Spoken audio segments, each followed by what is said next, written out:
오늘은 나는 주님을 보리라 라는 제아의 말씀으로 말씀의 은혜를 나누길 원합니다. 오늘 본문 말씀은 히브리서 말씀인데요. 오늘 설교를 준비하기 위하여 히브리서 말씀을 찬찬히 다시 한번 읽어보았고, 그 히브리서 독해의 결론입니다. 제가 내린 결론인데요, 저의 고백이기도 하고 저의 결단이기도 한데, 그것이 바로 오늘 설교의 제목입니다. 나는 주님을 보리라 라는 것인데요, 왜 이런 결단과 고백을 하게 되었는지 여러분 궁금하지 않습니까? 궁금해 주시기 바랍니다. 왜 그런 고백을 하게 되었는지 오늘 찬찬히 한번 살펴보길 원하는데, 먼저 히브리서라는 책이 어떠한 책인지 여러분 좀 아셨으면 좋겠어요. 히브리서는 굉장히 독특한 책인데요, 특별히 구약 성경을 많이 인용을 한 신약 성경입니다. 히브리서의 별명이 한 가지 있는데, 신약의 레위기서라는 별명이 있어요.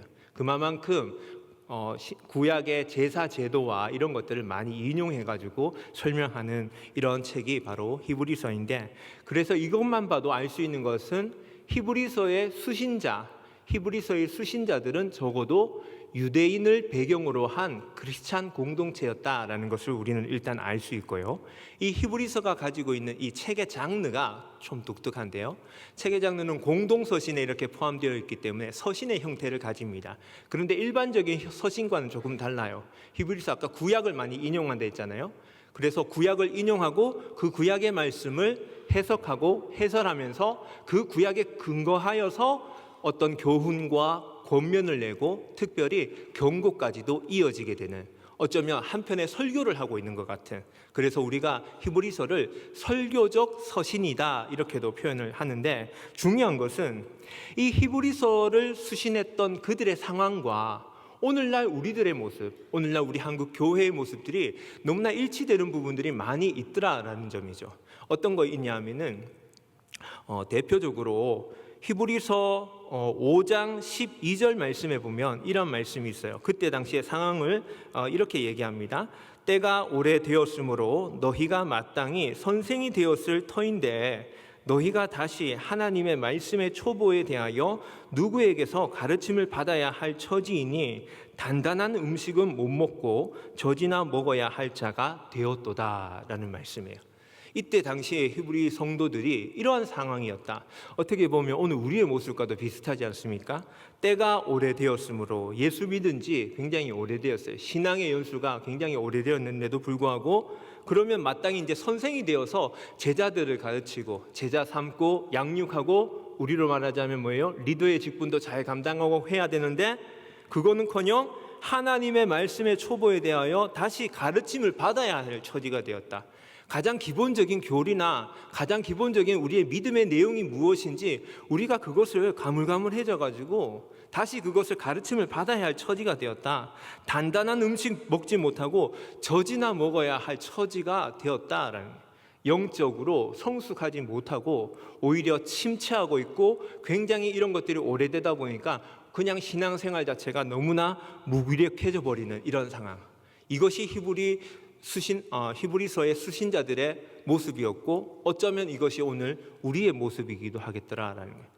그래서 저는 오늘 이 말씀을 통하여서 히브리서 이 저자가 과연 그 상황에서 어떠한 처방과 어떠한 대안을 내리느냐, 여기에 주목하고 싶은데, 히브리서의 저자는 이렇게 처방합니다. 그 대안을 이렇게 얘기합니다. 오늘 본문 읽지는 않았지만요, 12장 2절의 말씀에 보면 믿음의 주요 또 온전하게 하신 이인 예수를 바라보자 라고 얘기합니다. 예수를 바라보는 것이 대안이 되어야 된다라는 걸 얘기하는 거예요. 여러분, 어떻게 보면 이것이 너무 우리에게 진부하게 들릴 수도 있어요. 그 예수 바라보는 거, 그게 무슨 대안이 될 수 있을까? 라는 생각이 들 수 있지만, 어떤 예수입니까? 여기 분명히 얘기합니다. 믿음의 주요 또한 온전하게 하시는 이인 예수. 이 말을 원어적인 것들을 좀 풀어서 설명하자면, 우리의 믿음을 시작하게 하셨고, 그리고 그 믿음의 여정 가운데 함께 하실 뿐만 아니라 우리의 믿음을 결국은 완성시켜 주실 그 예수를 바라보자라는 거예요. 우리의 믿음의 시작과 끝이 바로 예수님이 되신다라는 걸 말씀하고 있고, 1절 말씀에 보면 이러한 우리의 신앙생활을 믿음의 경주에 비유해서 설명합니다. 그러니까 무슨 말이냐면, 우리는 지금 신앙생활을 하고 있는 우리들은 믿음의 경기를 하고 있다는 거예요. 달리기로 말하자면 긴 거리를 뛰어야 하는 마라톤을 하고 있는 것과도 같은 거예요.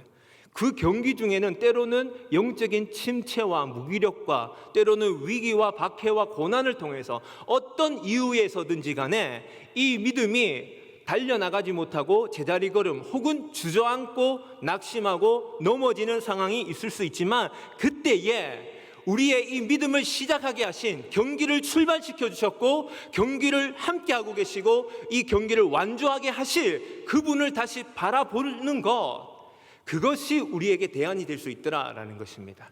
그리고 구체적으로 그분을 바라보는 것이 어떤 의미가 있는 것이고, 그분을 바라보는 사람들은 구체적으로 어떤 일들을 해 나가야 하는지가 오늘 아까 우리가 읽었던 12절부터 17절까지의 본문의 내용입니다. 하나씩 그것을 살펴보도록 하겠습니다. 먼저 12절과 13절 말씀을 다 같이 한번 읽어보겠습니다. 시작.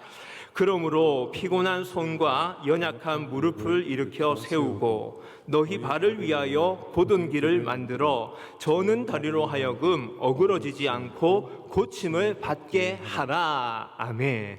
예수 바라본다는 건 이런 의미가 있는 거예요. 이게 무슨 어떤 의미냐면, 먼저 이거 얘기할 때에 기억해야 될 게, 아까 제가 서두에 얘기했잖아요. 히브리서 기자는요 구약의 성경을 인용해서 여기에 어떤 구절이 인용됐냐면 12절 말씀은 사실은 이사야 35장 3절 말씀을 인용한 말씀이에요. 이사야 35장 3절에 보면은 너희는 약한 손을 강하게 하며 떨리는 무릎을 굳게 하며, 이사야 35장은 이스라엘의 회복에 관한 말씀을 주시는 건데 그 말씀하면서 이 구절을 이야기를 하신 거예요.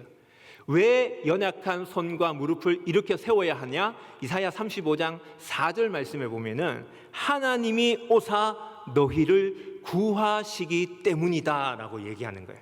여러분, 우리가 달리기 하다 보면은, 신앙생활 하다 보면 지칠 때가 있어요. 그때 예수를 바라본다는 것은 어떤 의미냐면 일단 다시 힘을 내야 되는 거예요. 우리 피곤한 손과 연약해진 무릎을 일으켜 세워야 하는 거예요. 왜 그래야 되느냐? 우리를 지켜보시고 우리를 응원하시고 격려하시는 그 주님이 다시 우리 가운데 찾아오사 가까이 오사 우리를 일으켜 세워주신다 약속하셨기 때문인 것입니다. 이 약속 믿는 사람들은요 힘을 낼 수 있게 되는 거예요. 예수 바라보는 사람들은 무릎을 일으켜 세울 수 있게 된다라는 거예요. 이 믿음으로, 이 믿음의 표현으로 우리는 다시 손과 무릎을 일으켜 세워나간다. 주저앉은 상태에 머물러 있는 것이 아니라 다시 일어난다. 이것이 바로 예수를 바라보는 것의 의미가 될 수 있는 거고요. 13절 말씀은 근데 약간 알쏭달쏭합니다. 13절 보세요. 여기 보면은 너희 발을 위하여 곧은 길을 만들어라 이런 말이 있고, 저는 다리로 하여금 어그러지지 않고 고침을 받게 하라. 이게 무슨 말인지 잘 선뜻 이해가 되지 않을 수 있는데요, 이거는 저자가 사용한 하나의 고도의 수사법 중에 환유법이라는 것을 알면 금방 이해가 돼요. 환유법이 뭐냐? 이거 설명하면 복잡하니까 예를 들어 볼게요. 여러분 뉴스 같은 데 보면은 이런 뉴스 하잖아요. 청와대가 이렇게 말했습니다. 이런 말 하잖아요. 그러면 우리 대반 알아듣잖아요. 아, 청와대라는 건물이 말한 게 아니라 청와대에 있는 그 대통령이 의중이 담겨져 있는 말이겠구나, 이렇게 생각하는 것처럼 너희 발을 위하여, 이 말은요 성도를 의미하는 거예요. 성도를 의미하는데 어떤 성도냐면 길을 걸어가고 있는 존재라는 거. 그래서 발로 그것을 표현하고 있는 거예요. 그래서 너희 발을 위하여 곧은 길을 만들어 이렇게 얘기하는 것은, 중요한 게 여기서 곧은 길을 걸어가라 라고 얘기하지 않고 곧은 길을 만들어라 라고 얘기하는 거예요. 이게 어떤 차이일까요? 곧은 길을 단순히 걸어가는 거는요 개인적인 차원일 수 있어요. 그런데 곧은 길을 만드는 것은 개인이 한다기보다 공동체를 염두에 둔 표현이에요.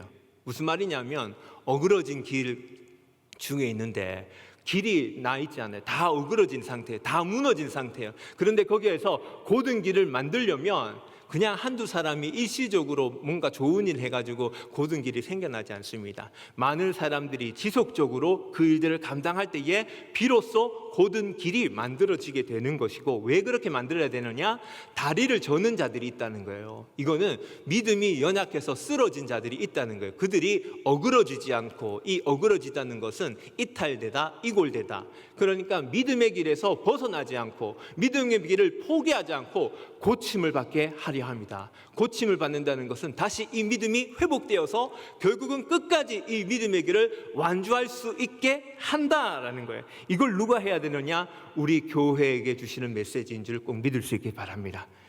연약해진 사람들을 함께 이렇게 세워가면서 예수를 바라보는 사람들은요, 이 고든 길을 만들어가는 사람들이다라는 거예요.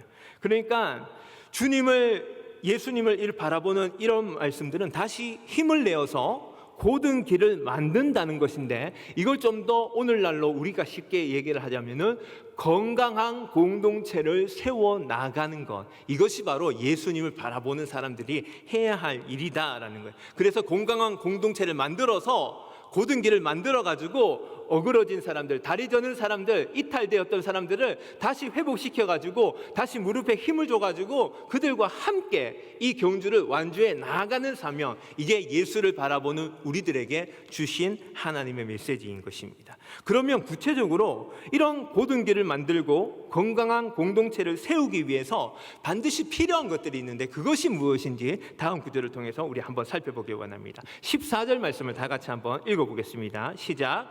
모든 사람과 더불어 화평함과 거룩함을 따르라. 이것이 없이는 아무도 주를 보지 못하리라. 아멘. 먼저 공동체 모든 사람들과 우리가 화평해야 돼요. 여러분, 화평은 그냥 말로 화평하자 해가지고 화평이 이루어지는 게 아니고요, 때로는 양보도 해야 되고 서로 같은 마음을 한번 역지사지의 마음으로, 나는 이런 생각이 있는데 저 사람은 왜 저런 생각을 할까, 그 사람의 관점에서 한번 생각도 해보고 서로 이해해보고, 이거 조금 어려운 말로 얘기하면 십자가를 지고, 십자가가 있어야지 이 화평이 이루어지는 거예요. 여러분, 에베소서 2장 14절 말씀에 보면 이렇게 얘기하잖아요. 그는 우리의 화평이신지라 둘로 하나를 만드사 원수된 것 곧 중간에 막힌 담을 자기 육체로 허시고, 예수 그리스도의 십자가가 이 화평을 가능케 한다라는 말씀입니다. 그리고 마태복음 5장 9절 말씀에 보면 예수님께서 산상수훈에서 팔복을 말씀하시면서 이렇게 얘기하셨어요. 화평하게 하는 자는 복이 있나니 저희가 하나님의 아들이라 일컬음을 받을 것이요. 여러분, 화평이 얼마나 중요한 것인지 알겠죠? 하나님의 자녀들, 하나님의 몸된 교회들은 이 화평을 이루는데 힘을 써야 한다 뿐만 아닙니다. 거룩함이 또 있어야 된다고 하는데, 이 거룩함이라는 것은 깨끗함과 청결함을 뜻하는 거예요. 동일한 마태복음 5장 8절에 보면 예수님께서 이렇게 얘기해요. 마음이 청결한 자는 복이 있나니 그들이 하나님을 볼 것이미요.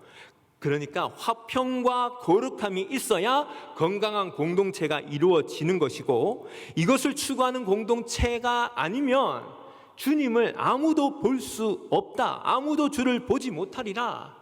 여러분, 오늘 우리가 왜 주님을 보지 못하느냐, 이 말씀을 근거로 얘기하자면은 화평을 잃어버렸기 때문에, 거룩을 잃어버렸기 때문인 것입니다.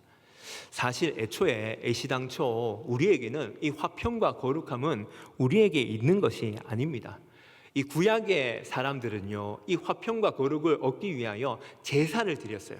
하나님 앞에 제사를 통하여서 그 제사를 받으신 하나님께서 화평을 허락하시고 거룩함을 회복시켜 주셨어요.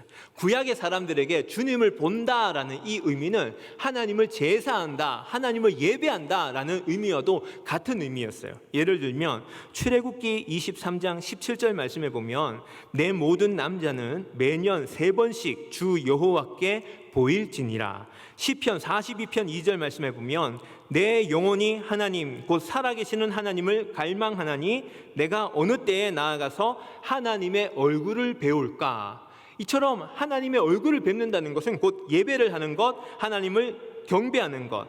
그런데 잘 보세요. 히브리서 기자는 이걸 지금 순서를 거꾸로 거꾸로서 얘기하고 있어요. 다시 말하면 구약의 개념에서는 예배를 드려야 화평함과 거룩함을 얻게 되는 것인데, 지금 히브리서 기자는 14절에서 화평함과 거룩함을 따르라, 그렇지 않으면 아무도 주를 보지 못한다. 이 말은 예배할 수 없다는 거예요. 예배는 형식적으로 드릴 수 있지만 그 예배를 통해서 하나님을 만날 수 없다라는 거예요. 여러분, 이게 왜 가능한지, 왜 히브리서 기자는 이렇게 얘기했냐 하면요, 바로 예수 그리스도의 십자가의 사건 때문인 것입니다. 구약의 동물 제사와는 차원이 다른 단번에 자기 자신을 드림으로써 영원한 속죄 제물이 되신 그 예수 그리스도의 십자가 사건 때문에, 그 사건을 믿는 모든 자들에게는 하나님께서 화평함과 거룩함을 선물로 주시기 때문에 그 십자가를 중심으로 예배하는 자들, 그들에게는 이 화평과 거룩의 능력을 공급받아서 그것을 통하여 하나님을 예배할 수 있게 된다라는 것을 지금 히브리서 기자는 이걸 전제하고 우리 가운데 화평과 거룩을 요구하고 있는 거예요. 이거는 오늘 우리에게도 마찬가지입니다. 우리에게는 화평할 수 있는 힘이 없어요. 거룩할 수 있는 힘이 없어요. 그러나 우리 가운데 우리를 위해 십자가 지신, 우리를 너무나 사랑하셔서 우리를 죄악 가운데 건져주시기 위하여 십자가 되신 그 주님을 바라보는 모든 자들, 그 주님을 믿는 모든 자들에게는 이 십자가를 통하여 주어지는 화평과 거룩함의 능력이 부어지게 되는 줄 꼭 믿을 수 있길 바랍니다. 여러분, 그러므로 건강한 공동체에 반드시 있어야 하는 것은요, 예수 그리스도의 십자가가 중심이 되는 이 예배, 예수 그리스도의 십자가의 능력을 좀 더 구체적으로 화평과 거룩함을 실천하며 살아가는 여러 성도들의 예배적인 삶이 반드시 있어줘야 건강한 공동체가 바로 세워져 질 수 있게 된다라는 것입니다. 여러분, 여기서 또 중요한 게 있는데요, 화평과 거룩함은 분리되는 게 아닙니다. 화평과 거룩은 어떻게 보면 본질적으로는 같은 말. 저는 그래서 이렇게 표현하고 싶어요. 화평한 거룩, 거룩한 화평. 이게 무슨 말일까요? 잘 생각해 보시기 바랍니다. 힌트를 하나 드리자면요, 화평한 거룩, 그러니까 화평이 없는 거룩은 위선이 될 수 있고요, 거룩이 없는 화평은 타협이 될 수 있어요. 이것도 무슨 말인지 집에서 잘 생각해 보시기 바랍니다. 중요한 것은 화평한 거룩과 거룩한 이 화평을 우리가 이루어 가야지 하나님을 볼 수 있게 된다. 우리 공동체, 특별히 우리 고척교회가 이러한 예배가 회복되어지는 십자가 중심의 예배의 능력을 날마다 경험하는 복된 교회 될 수 있길 바랍니다. 그리고 또 한 가지, 지금 화평과 거룩함이 있어야 되는 것인데 이제는 절대로 있어서는 안 되는 걸 얘기하고 있는 거예요. 15절과 16절 말씀을 다 같이 한번 읽어보겠습니다. 15절과 16절 시작. 너희는 하나님의 은혜에 이르지 못하게 하는 자가 없도록 하고 또 쓴뿌리가 나서 괴롭게 하여 많은 사람이 이로 말미암아 더럽게 되지 않게 하며 음행하는 자와 혹 한 그릇 음식을 위하여 장자의 명분을 판 에서와 같이 망령된 자가 없도록 살피라. 공동체에서 에서와 같이 망령된 자가 없도록 우리는 살펴야 한다라는 거예요. 여러분, 에서가 어떠한 사람입니까? 여러분, 창세기 25장에 보면 잘 나타나 있죠. 팥죽 한 그릇에 장자의 명분을 판 사람, 이 사람이 바로 에서입니다. 창세기에서는요, 창세기 25장 마지막 절 34절에서는 이 에서를 이렇게 평가합니다. 창세기 25장 34절, 야곱이 떡과 팥죽을 에서에게 주매 에서가 먹으며 마시고 일어나 갔으니 에서가 장자의 명분을 가볍게 여김이었더라. 장자의 명분을 가볍게 여겼다라고 표현되어 있는데, 다른 번역에 보면은 업신 여겼다. 이건 사무엘하 6장 16절에 보면 다윗이 법궤가 들어올 때 막 기뻐서 춤을 추잖아요. 하나님의 임재 앞에 기뻐했을 때 미갈이 그 다윗을 업신 여겼다, 다윗을 가볍게 여겼다, 이런 말이에요. 그러니까 이 에서가 팥죽 한 그릇, 이것 때문에 장자의 명분을 가볍게 여겼다. 저는 이거 좀 연구를 하면서 몰랐던 거 알게 되었는 거 한 가지 있는데, 저는 장자권, 장자의 명분 그래가지고 옛날 뭐 임금이 갖고 다니는 옥새처럼 뭔가 이게 물건이 있는 줄 알았어요. 그래서 장자의 명분 해가지고 뭔가가 문서처럼 뭐 있든지 아니면 무슨 돌멩이 같은 게 뭐 있든지. 그런데요, 그런 게 아니에요. 그런 게 아니라 눈에 보이는 것이 아니라 장차 이루어질 축복에 대한 약속과 언약과 맹세에 이 장자권이 있는 거예요. 그러니까 그것을 믿지 않으면, 그것을 가볍게 여기면 이건 아무도 눈에 보이는 것이 아니에요. 근데 이 에서는 지금 당장 배가 고파 죽겠는데 이 떡과 팥죽이 있는데 이거 달라고 하니까 그 야곱이 요구했잖아요. 장자의 명분을 나에 넘겨라. 아니 눈에 보이지도 않는 거 그까이 거 그냥 네 가져가라 버려라.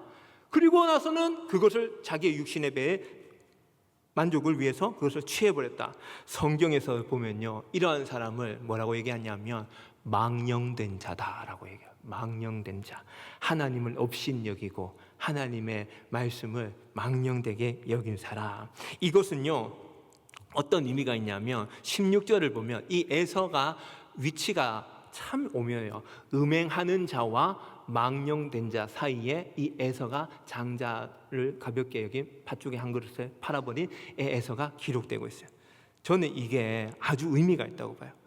음행하는 자, 정욕을 탐하는 자, 하나님의 말씀을 가볍게 여기는 자, 그가 바로 이 에서였고, 이 에서는 어떤 사람이냐면 그런 사람이 공동체에 있으면 이 사람 한 사람으로 인하여서 공동체의 많은 사람들이 더럽혀지게 된다. 얼룩지게 되고 오염되게 지는, 마치 쓴뿌리의 속성과 같이 처음에는 눈에 보이지도 않는 것 같고 그냥 큰 문제 없어 보이는 것 같아 보이지만 공동체 속에 깊숙이 자리 잡음으로 말미암아 결국은 쓴 열매를 맺고야만은 이런 존재가 된다. 그래서 마지막에 결국은 하나님의 은혜에 이르지 못하게 한다. 에서 한 사람으로 말미암아 공동체 전체가 하나님의 은혜에 이르지 못하게 되는 이런 안타까운 경우가 발생될 수 있다라는.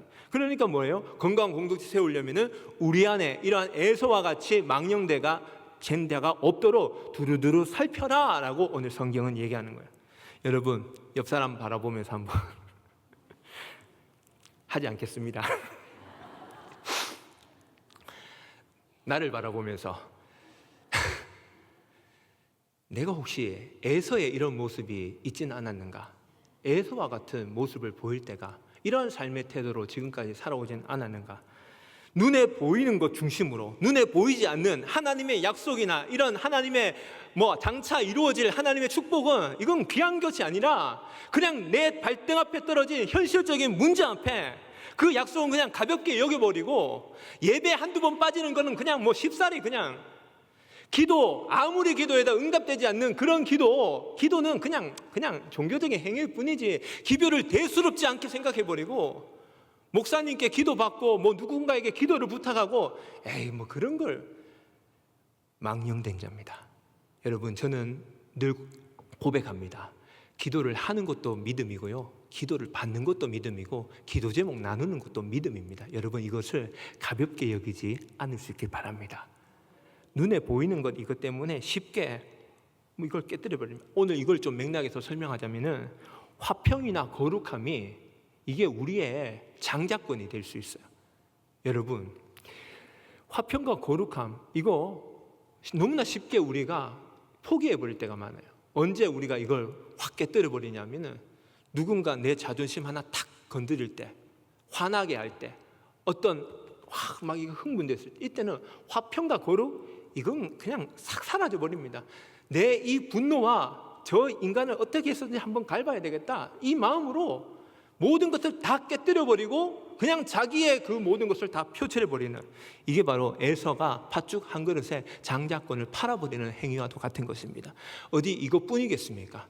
여러분의 삶을 구체적으로 생각해 보면 이러한 장자권을 가볍게 여겨버리고 그냥 화평과 거룩함을 대수롭지 않게 그냥 생각해 버리고 신경 쓰지 않는 이런 모습들이 너무나 많이 있더라라는 거예요. 그런 사람들은 어떻게 됐냐면 아무도 주를 보지 못하리라. 아무도 주를 보지, 여기서 아무도 주를 보지 못하리라는 이거 굉장히 우리에게 충격적인 건데요, 우리 중에는 이런 사람이 있어요. 아니 목사님 난 적어도 에서 정도는 아닙니다. 그래도 내가 어느 정도 디폴트 값은 있습니다. 어느 정도는 됩니다.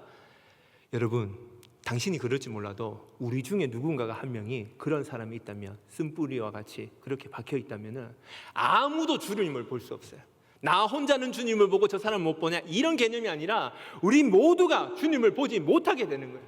그렇기 때문에 이런 사람이 있는지 두루두루 살펴라 라고 계속해서 성경은 강조하고 있는 것입니다. 여러분, 나는 괜찮으니까 괜찮다가 아니라 내 주변을 돌아볼 수 있는 이러한 마음들이 바로 거룩한 화평이요 화평한 거룩인 줄 여러분 꼭 기억하시고 주변을 잘 살펴볼 수 있길 바랍니다. 감시하라는 얘기가 아니에요. 네 애서지 이런 이게 아닙니다.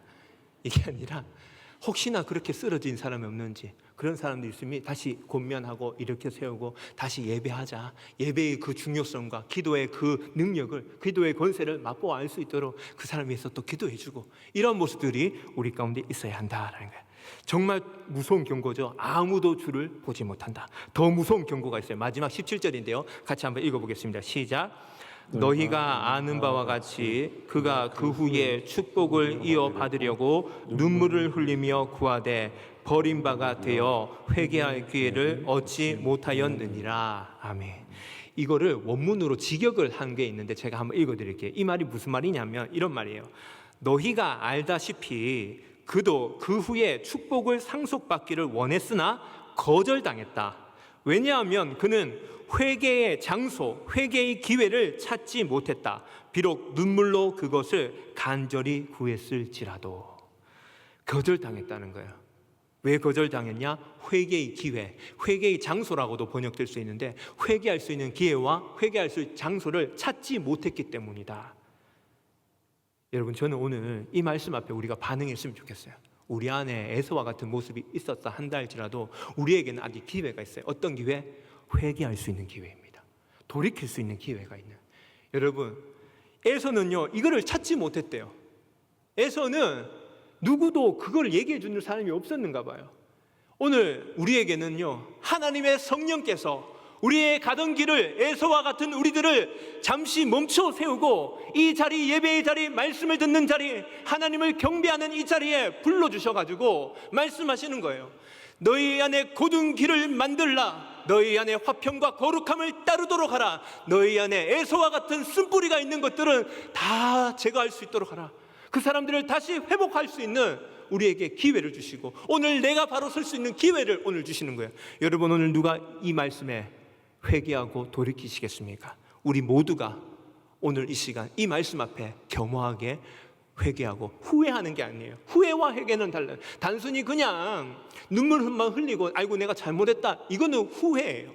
여러분, 얼마나 지금까지 후회만 하는 인생을 살았습니까? 여러분, 계속 후회만 하면요 인생 마지막에도 후회가 나요. 그러나 지금 우리가 회개하면 돌이켜 감정이 아니라 우리의 삶 자체를 완전히 바꾸어내면, 하나님께로 향하면 결국 마지막에는, 마지막 그 결승점에 도달할 때 우리 주님이 착하고 잘하였다, 충성된 종아, 내 사랑하는 아들딸아, 참 여기까지 잘 달려왔다. 여러분, 그때는 후회가 없을 줄 믿습니다. 여러분, 이미 경기는 시작되었어요. 아직 경기가 끝나지 않았어요. 우리는 지금 달려가는 중이에요. 힘든 사람, 지쳐 쓰러졌던 사람, 주저앉았던 사람이 있습니까? 다시 주님을 볼 수 있길 바랍니다. 주님 바라본다는 건 이렇게 건강한 공동체가 세워지는 것을 얘기하고, 이 건강한 공동체는요 이 안에 화평함과 거룩함이 나타나는 것이며, 그 십자가의 중심으로 십자가의 능력을 경험하면서 에서와 같이 쓰러져 있는 사람들을 다시 돌이키게 하는 그 능력의 공동체, 회복의 공동체, 그 공동체가 바로 우리 고척 교회가 되기를 간절히 소망합니다. 오늘 들었던 말씀을 기억하면서 한번 결단하는 시간 가졌으면 좋겠는데요. 나는 주님 바라보겠습니다. 마지막 끝까지 아무리 힘들고 어려워도 이 믿음의 경주를 달려가겠습니다. 왜냐? 그 길 끝에서 우리 주님이 계시기에 지금도 우리에게 얼굴을 향하여 비추사 우리에게 격려를 하여 주시고 권면하여 주시고 힘을 주시는 그 주님께, 그 주님 바라보면서 다시 내가 힘을 내겠습니다 결단할 수 있는 시간 되길 바랍니다.